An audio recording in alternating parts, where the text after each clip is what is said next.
What do you do when you've got a piece of stock with two edges that aren't safe to run against a table saw fence? A jointer can fix this, but if you don't have one or you're working with plywood, you really need a reference edge jig.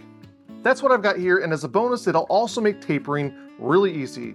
And we're only going to use one power tool to build it, the table saw. Let's make things. I'm starting with a piece of 3/4 inch plywood that's 24 inches long. You can usually get 2 foot by 2 foot pieces like this at your local store. Just make sure that it's 3/4 of an inch thick. This might be too wide for you, but I'm planning on using this to clean up rough and gnarly edges on wider boards, so that extra width will come in handy later on for that. For hardware, you'll need 2 knobs and 2 bolts that are at least 2 inches long. The exact diameter really doesn't matter. Just make sure that your knobs match the bolts. You'll also need some T-track. I'm using 2 pieces that are about 8 inches long a piece. And yes, you can safely cut T-track on the table saw. You will need screws that goes with the tracks. I would not epoxy this down. It really needs to have a little bit more holding power with the screws. And finally, I've got a hold down clamp kit here. I'll have a link to this in the description. It really doesn't cost a lot, and it comes with the knobs, the bolts, and the clamps that you're gonna need. You should easily be able to grab your wood locally, and I'll have links in the description for the hardware and clamp kit. The first thing that we're gonna start with is the arm. If you can use hardwood, that would be better than softwood. I've got a 1x4 here. This is 3.5 inches, and what we wanna do first is cut off a 3/8 inch strip. We need to set this to 1 3/8, and we'll make 2 cuts with this. Instead of using the pine, I'm going to switch to oak and walnut, as it will hold up better over time. With our 3/8 thickness, we need to cut off 3 pieces that are 2 inches long. So here's a really quick tip. I'll take a piece of tape and a yardstick. I'll line the yardstick on the teeth of the blade, and I can draw a line right here on my tape, and then I'll make a mark at 2 inches. So right there. Now all I need to do is line up that stock to that mark that I made and make my cuts. Now we want to raise the blade so that's 3/32 of an inch off the tabletop. This is going to take a little bit of playing with. Raise your blade up, make a cut, and then measure that mark. I'll go ahead and check now to see, but I think that this is at 3/32 of an inch. And it's going to be hard for you to see, but that's 3/32. It's exactly what I want. Now you need to measure your stock and then take 3/16 off of this side. So if my stock is 3/4 of an inch, I want to have a space between my fence and the blade at 9/16 of an inch. Now I'll make a pass with both pieces laying on their sides. And what I want to do is make a cut and then move my fence and make another cut until I've hogged that section out. And now with both sides cut, I can add my spacers, and I've got a little channel that my bolt will fit inside of. When I glue this up, I need to make sure that this stays in the same plane, that these are absolutely flush with each other. So what we're going to do is we're going to make some calls. I've got some packaging tape here, and I'm just going to wrap one side of the block. And this will obviously make sure that it doesn't get glued on. I found the center of both pieces, and I drew a line in the center of my piece, and that will just kind of give me the center of everything.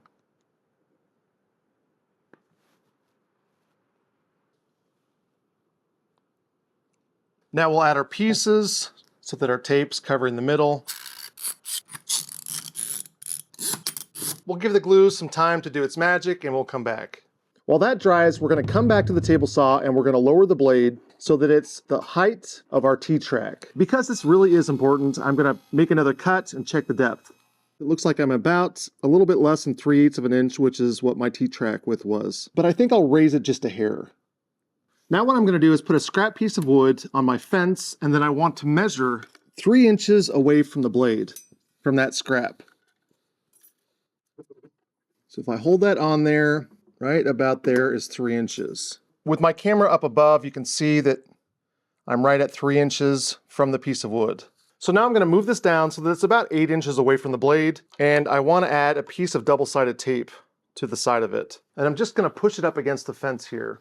With this now against my miter gauge and pushed up against that piece, I'm going to make a pass, flip it, make another pass on the other side, and I'm going to keep moving my fence back as I go until my T-track fits inside of the slot that we make. One thing to keep in mind here, you never want to use a miter gauge with the fence unless you're not making a full cut all the way through. And even then, we've got this stop block over here. So if anything happens at all, we're going to be safe. But let's go ahead and make these passes.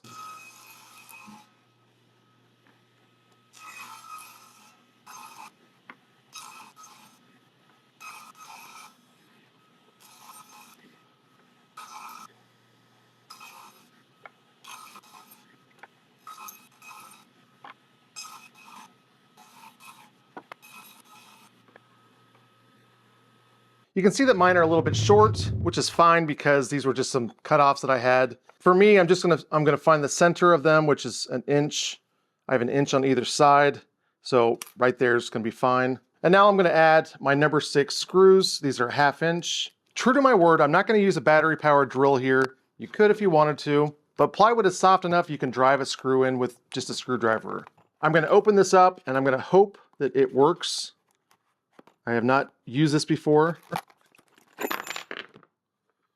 These are actually very durable. They're much better than I thought they would be. I'm gonna add these through the bottom. These are 5/16. And now I'll add the clamps. This comes with washers, so I guess we better use them. And I'll add my last T-bolt. And there we go. This jig does 2 important things that no other jig in my shop can do. First of all, it joints or creates a reference edge. I sliced this on my bandsaw, and while it does look straight on this edge, it's not. If I place it up against my fence, you can see I've got a valley right here, and it's not straight up here. And this becomes a real problem when you try to run it against the fence, and part of it shifts at the end. This stock is actually pretty straight, but for twisted stock, the same thing goes.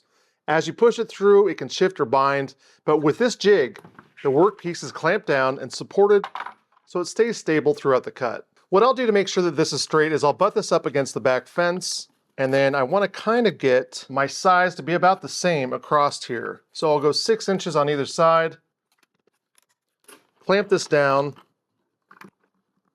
I'll raise my blade so that it's right above the surface, and then I can push my fence up against the side. This really isn't that big of a deal. It's just a thin slice that needs to be cut off. With my jointer, I could easily do that in a few passes. But when you start going into something like this, and you've got a whole lot of waviness that you've got to cut off, this jig will do it really fast. Next, I can take this off, lower my blade, and cut from the other side. And now I've got 2 edges that are perfectly parallel with each other and ready to be used. The same is true with the piece of plywood. You would not want to run this through the jointer, but I can easily add it to this and make my cut. And there we go. I've got 2 different edges that are, again, parallel with each other, and this plywood is ready to be used. The second thing this does is it allows you to create a taper.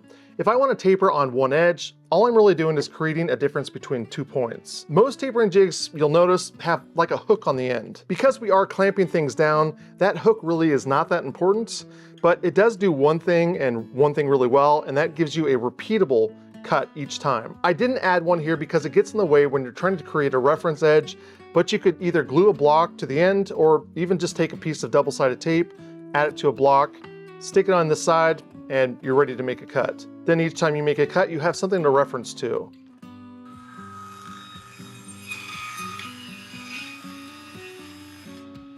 Thank you so much for watching. Step-by-step free plans are on the website, links in the description. If you'd rather make your own hold-down clamps and knobs that replace the hardware that you see here, check the videos that will pop up at the end of this video. If you leave a comment, please thank my patrons who help keep the website free. And remember to keep making things.